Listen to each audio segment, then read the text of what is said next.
এই ছেলে, কে তুই? আমার বাড়ির সামনে কি করছিস? আরে বাবা, আমি তোমার ছেলে, তুমি ওকে চিনতে পারছো না? এই তুই এসব কি পোশাক পরছিস? আবার দেখছি তুই পানও খাচ্ছিস। এলাকার লোক যদি দেখে তাহলে তো এই বাড়ির মালিকের ছেলে ভাববে না, ভাববে কি এই বাড়ির কাজের লোক। বাবা, আমি তো এইটাই চাই, মানুষ যেন আমাকে এই বাড়ির মালিক না ভাবে, আমাকে কাজের লোক ভাবে। দেখ, আমি অত শত বুঝি না। তুই এইসব পোশাক পরে থাকবি না, এইসব পোশাক পরে বাহিরেও যাবি না। আর তুই এই পোশাক পরে বাহিরে গেলে আমার মান সম্মান থাকবে না। যত সব।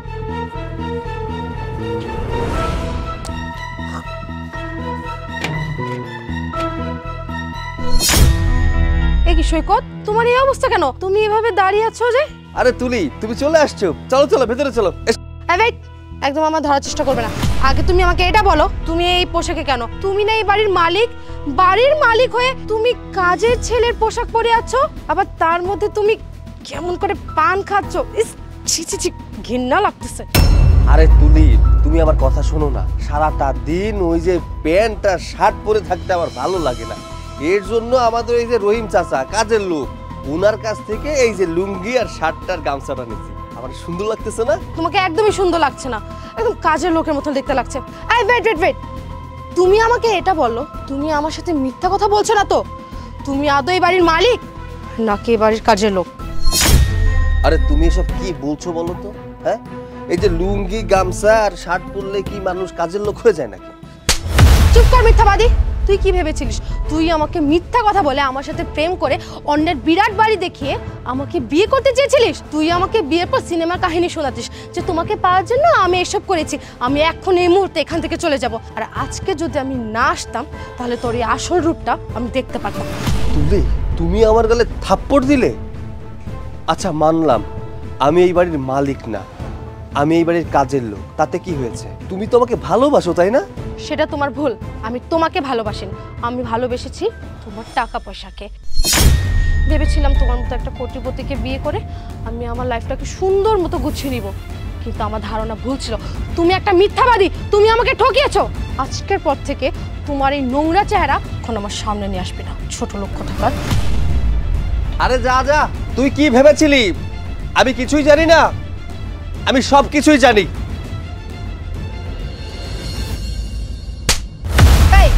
তোকে না কত করে বলেছি যে আমাকে ফোন করে বিরক্ত করতে না, তারপরও তুই আমাকে বারবার ফোন করে বিরক্ত কেন করিস? হ্যাঁ, তোকে না বলেছি যে আমি তোর সাথে সম্পর্ক রাখবো না, তোর সাথে ব্রেকআপ। তুলি, তুমি এসব কি বলছো? তোমার সাথে আমার রিলেশন, এটা আমার ফ্যামিলি থেকে শুরু করে বন্ধু বান্ধব সবাই জানে। তাদের কাছে আমি কত বড় মুখ করে তোমার কথা বলেছি, আর তুমি আমার সাথে ব্রেকআপ করতে চাইছো? আমি তাদের সামনে লজ্জায় মুখ দেখাতে পারবো না। তুই লজ্জায় মুখ দেখাতে পারবি না নাকি আমি সবার সামনে লজ্জায় মুখ দেখাতে পারবো না? এই, তোর বাবা কোন কোটিপতি? হ্যাঁ, না আছে তোর গাড়ি, না আছে তোর বাড়ি, এমনকি তোর কোনো ব্যাংক ব্যালেন্সও নেই। তাহলে আমি কি দেখে তোর সাথে রিলেশনে থাকবো রে? আর তাছাড়া আমি একটা ছেলের সাথে রিলেশনে আছি, ও অনেক রিচ, ওর গাড়ি আছে, বাড়ি আছে, ও অনেক টাকার মালিক। ওকে যদি আমি বিয়ে করি তাহলে আমি রাজরানী হয়ে থাকবো। আসলে তোদের মতো গরিবদের সাথে না আমার যায় না, আর তোদের মতো গরিবদের সাথে আমি শুধু অল্প দিনে মজা করার জন্য থাকি। শোন, আজকের পর থেকে তুই আমার সাথে আর কোনোদিনও যোগাযোগ করার চেষ্টা করতে পারবি না, বুঝতে পেরেছিস? তুলি, তুলি, তুলি যেও না। আমি এটা কি করলাম? একটা বাজে মেয়ের সাথে সম্পর্ক করে আমি আমার জীবনে কতটা সময় নষ্ট করে ফেলেছি, আমার লেখাপড়াটা নষ্ট করে ফেলেছি, আমার পরিবার বন্ধু বান্ধব সবার সামনে আমি হাসির পাত্র হয়ে গেছি। না না, আমি আমার এই জীবন রাখবো না। আমি ঘুমের ওষুধ খেয়ে আমার জীবনটাকে শেষ করে দেব। আরে ভাই, আপনি এটা কি করছেন? একটা সামান্য মেয়ের জন্য জীবনটাকে নষ্ট করে দিচ্ছেন। আপনি কে ভাই? এখানে আপনি কেন এসেছেন? আমাকে মরতে দিন। আমি আড়াল থেকে আপনাদের সমস্ত কথা শুনেছি। আচ্ছা, ওই মেয়েটা আপনার কি হয়? আপনি তো তাহলে সবই শুনেছেন, আর এতক্ষণে এটাও জেনে গেছেন এই মেয়েটা আমার গার্লফ্রেন্ড ছিল। ও লোভী, বাজে একটা মেয়ে। ও এতদিন আমার সাথে রিলেশন করে আমার টাকা পয়সা খেয়ে এখন আরেকটা বড় লোকের ছেলে ধরেছে, আমার টাকা পয়সা খেয়ে ওর কাছে চলে গেছে। মেয়েটা চলে গেছে বিদায় নিজের জীবন শেষ করে দিতে হবে নাকি? ছি ছি ছি ছি, তুলি এতটা খারাপ এই ছেলেকে ছেড়ে আমার সাথে রিলেশন করছে? কি আপনার কাছে গিয়েছে? ভাই ভাই সাবধান, এই মেয়েটা যে ছেলের জীবনে যায় ওর জীবনটা একেবারে শেষ করে ফেলে, নরক বানিয়ে দেয়। কিন্তু ও আমার সাথে পারবে না। একটা ছেলের জীবন নষ্ট করার অধিকার ওকে কে দিয়েছে? ওকে আমি উচিত শিক্ষা দিয়ে ছাড়ব। ভাই আপনি চলে যান। আর হ্যাঁ, এই সামান্য একটা মেয়ের জন্য নিজের জীবন শেষ করার কোনো প্রয়োজন নেই। আপনি নিজেকে প্রতিষ্ঠিত করুন, দেখবেন এরকম হাজারটা মেয়ে আপনার পেছনে ঘুরবে। চলুন।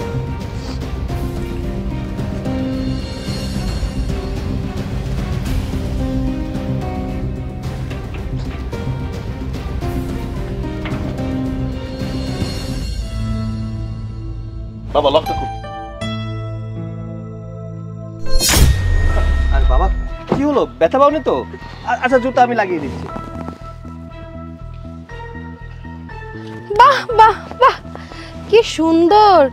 তা এখন কি বাসা বাড়ি কাজ ছেড়ে মানুষের জুতা পরিষ্কার করে দেওয়ার কাজ নিয়েছিস নাকি? যদিও তোকে এই কাজটা খুব ভালো মানিয়েছে, আর মানানোই কথা, কারণ তোর মতো ফকিনীরা এর থেকে ভালো কোনো কাজ পাবে না। সৈকত, এই মেয়েটা তোর সাথে কথা বলার সাহস পায় কোত্থেকে? এই মেয়ে, তুমি কার সাথে কিভাবে কথা বলছো? আঙ্কেল, আমি ওকে খুব ভালো করে চিনি আর খুব ভালো করেও জানি। ও আসলে একটা বাসা বাড়িতে কাজ করে, একটা বাড়ির কাজের লোক, আর ওর সাথে কেমন ব্যবহার করতে হয় সেটা আমার খুব ভালো করে জানা আছে। এই মেয়ে, দাঁড়াও, ওকে বলতে দাও, বলো। আঙ্কেল, আপনি যদি এই প্রতারকটাকে আপনার বাসার কাজের লোক হিসেবে রেখে থাকেন, তাহলে খুব শীঘ্রই এই ছোট লোকটাকে আপনার বাসা থেকে বের করে দেন। আপনি জানেন না ছোট লোকটা কত বড় প্রতারক, কত বড় মিথ্যাবাদী। ও আমাকে মিথ্যা আশা দিয়ে আমার সাথে মিথ্যা অভিনয় করে সে আমাকে তার পরিচয় দিয়েছিল তার বাবা নাকি অনেক কোটিপতি, তার বাবা নাকি অনেক টাকা পয়সা আছে। আর যখনই ওর কথা শুনে আমি ওর বাড়িতে গিয়েছিলাম, তখনই ওর বাড়িতে গিয়ে দেখি ও যে বাড়িতে থাকে সেই বাড়ির কাজের লোক। এই মেয়ে, যেই ছেলেটাকে তুমি ভালোবাসো সে যদি কাজের লোকও হয় তবুও তোমাকে সে ভালোবাসে, আর তুমি তাকে ছেড়ে চলে যাবে আর রাস্তার মধ্যে পেয়ে যা না তাই বলে অপমান করবে? কেমন প্রেমিকা তুমি, হ্যাঁ? আর তোমাদের সময় টাকা পয়সা থেকে ভালোবাসা হয়, আর আমাদের সময় এগুলা ছিল না। আর তোমাদের সময় কার বাবার কত টাকা আছে, কয়টা গাড়ি বাড়ি আছে, এগুলা দেখেই তোমরা প্রেম করো। আহা, চলো তো এখান থেকে। শুধু শুধু এরকম সস্তা মেয়ের সাথে কথা বলে সময় নষ্ট করার মতো সময় আমাদের হাতে নেই। ও যে কর্ম করে তাতে ওকে পুলিশে দেওয়া উচিত। এদের মতো মেয়েদের কাজ কি জানো? বড় লোকের ছেলেকে ভাঙিয়ে খায়, প্রেমের ফাঁদে ফেলে তাদের কাছ থেকে টাকা পয়সা আত্মসাৎ করে। এর কৃতকর্মের জন্য একে পুলিশে দেওয়া উচিত। আমি ওকে পুলিশেও দেব না, কিছু বলবো না। ও যে কর্ম করছে এই কর্মের ফল ওকে ভবিষ্যতে ভোগ করতে হবে। চলো এখান থেকে।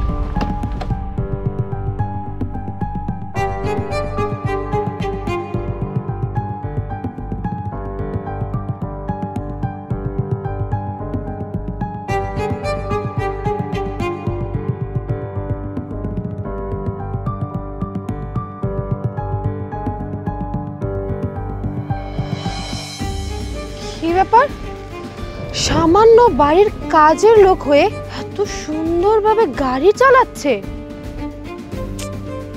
আমার তো মাথা কিছুই কাজ করতেছে না। যাক, আমার আর এসব দেখে সময় নষ্ট করার দরকার নেই। আমি এক কাজ করি, এখন আরেকটা বড় লোক মুরগি দেখে খুঁজে ওর কাছে যাই, পটাই। ইভা ম্যাডাম, বাগান বাড়ির সবকিছু ঠিকঠাক আছে তো?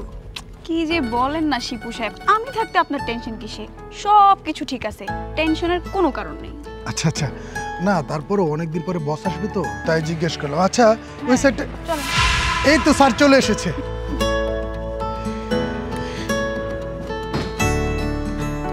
আসসালামু আলাইকুম স্যার। ওয়ালাইকুম আসসালাম। কাজকামের কি অবস্থা? জি স্যার, সব কিছু ঠিকঠাক আছে। এই সাইডে একটু কাজের ব্যবস্থা করতে হবে। হ্যাঁ শিপু, তুমি এখানে? তুমি জানো আমি তোমাকে কোথায় কোথায় খুঁজেছি? কি ব্যাপার, সেদিন তো চলে গিয়েছিলে, আজকে আবার আমার খোঁজ করছো কেন? শিপু, আমি তোমার বাচ্চার মা হতে চলেছি। আমাকে বিয়ে করে ফেলো। তুমি তো এখন অনেক বড় কোম্পানিতে চাকরি করো, আর এই গাড়িটা নিশ্চয় তোমার। কি? তোর পেটের এই সন্তান আমার? মানে তোর সাথে তো আমার মাত্র 2-3 মাস রিলেশন ছিল, আর যখন তোর সাথে রিলেশন ছিল তখন তোর সাথে কোনো কিছু হওয়া তো দূরের কথা, তোর তো কাছেই যায়নি আমি। এখন কার না কার সন্তান পেটে নিয়ে এখন বলছিস এই সন্তান আমার। যা এখান থেকে, চরিত্রহীনা মেয়ে কোথাকার। শিপু, বিশ্বাস করো এই বাচ্চা তোমার, আমার পেটে তোমারই বাচ্চা। বিশ্বাস করবো তোর মতো মেয়েকে? তোর মতো একটা চরিত্রহীনা নারীকে বিশ্বাস করবো আমি? তুই কি ভুলে গেছিস সেদিনের কথা? সেদিন কি কি করেছিলি আমার সাথে? আজকে আল্লাহ তোর বিচার করেছে। তোর পেটের ভিতরে কার সন্তান সেটার পরিচয় তুই জানিস না। বিশ্বাস করো শিপু, এই বাচ্চা তোমার। তার মানে তুমি জারদ সন্তানের মা? সৈকত, তুমি, তোমার মধ্যে এত পরিবর্তন? তুমি তো বাড়ির কাজের লোক ছিলে, আর তোমার হাতে গাড়ির চাবি কেন? আরে বোকা মেয়ে, সৈকত স্যার কখনোই কাজের ছেলে ছিল না। সৈকত স্যার একজন কোটিপতি বাবার একমাত্র সন্তান। তিনি এখন একটা কোম্পানির মালিক। তাহলে সেদিন আমি যেটা দেখেছিলাম সেটা কি ভুল ছিল? তুমি সেদিন যা দেখেছিলে সম্পূর্ণ ভুল দেখেছিলে। তোমার হাত থেকে বাঁচার জন্য আমি প্ল্যান করেছিলাম, ওই সস্তা জামা কাপড় পরেছিলাম। ঠিক, আমার ভাবতেও ঘৃণা লাগছে যে তোমার মতো মেয়েকে আমি ভালোবেসেছিলাম। তুমি একটা লোভী প্রতারক। আমি আগেই জেনে গিয়েছিলাম তুমি একটা প্লে গার্ল। তুমি ছেলেদের জীবন নিয়ে খেলা করো। ছেলেদের জীবন নিয়ে খেলা করা তোমার কাজ। তুমি আমার জীবন নিয়ে খেলতে চেয়েছিলে। ভাগ্য ভালো ছিল যে তোমাদের দুজনের কথা আমি শুনে ফেলেছিলাম। তুমি এই ছেলেটাকে ছেড়ে চলে গিয়ে আমার সাথে রিলেশন করেছিলে, কারণ এই ছেলেটার কাছে টাকা পয়সা ছিল না। তাই আমার কাছে টাকা ছিল, তাই তুমি তোমার জীবনটাকে সুন্দর করে সাজানোর জন্য আমার সাথে রিলেশন করেছিলে, আমার সাথে প্রেমের নাটক করেছিলে। ওই দিন যদি তোমাদের না দেখতাম তাহলে আজকে এই ছেলেটা আমাদের সামনে জীবিত হয়তো দাঁড়িয়ে থাকতো না। তার মানে তোমরা ইচ্ছা করে প্ল্যান করে তোমাদের জীবন থেকে আমাকে সরিয়ে দিয়েছো। এখন আমি সবটা ক্লিয়ার হয়ে গেছি। সৈকত, আমার না ভুল হয়ে গেছে। আমি আগে যা যা করেছি সব ভুল করেছি, আমাকে প্লিজ ক্ষমা করে দাও। দেখো সৈকত, তুমি অন্তত অস্বীকার করো না, বিশ্বাস করো এই বাচ্চা তোমার। তুমি আমাকে ভুল বোঝো না, তুমি আমাকে বিয়ে করে নাও না সৈকত, প্লিজ। তোর এইসব কথা বলতে কি একটু লজ্জা করছে না? তুই একটু আগে বললি সন্তানের বাবা এই হাসান, আর এখন বলছিস আমি এই সন্তানের বাবা। তার মানে তুই চিন্তা করে দেখ, তুই কত মানুষের সাথে অবৈধ সম্পর্ক করেছিস। কার বাচ্চা তোর পেটে তুই নিজেও জানিস না। আসলে কি জানিস, তুই হচ্ছে নারী জাতির কলঙ্ক। তোর মতো মেয়ের বেঁচে থাকার থেকে মরে যাওয়া অনেক ভালো। তোর লজ্জা করলো না এইসব কাজ করতে? আরে একটা মেয়ে যে কতটা নিচে নামতে পারে তোকে না দেখলে বুঝতে পারতাম না। টাকার লোভে পড়ে তোর জীবনটা এতটাই নিচে নেমে গেছে, কোনো ছেলের কাছে তোর এক পয়সারও মূল্য নেই। যতদিন বেঁচে থাকবি যারও সন্তানের পরিচয় নিয়ে বেঁচে থাকবি। চলো, আমাদের মিটিং এ দেরি হয়ে যাচ্ছে। জি স্যার, চলুন।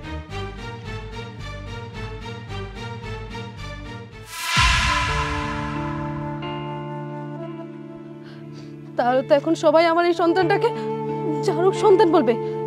না না, আমি আর এই জীবন রাখতে চাই না। এর থেকে ভালো আমি নিজেকে শেষ করে দেব, আমি মরে যাব।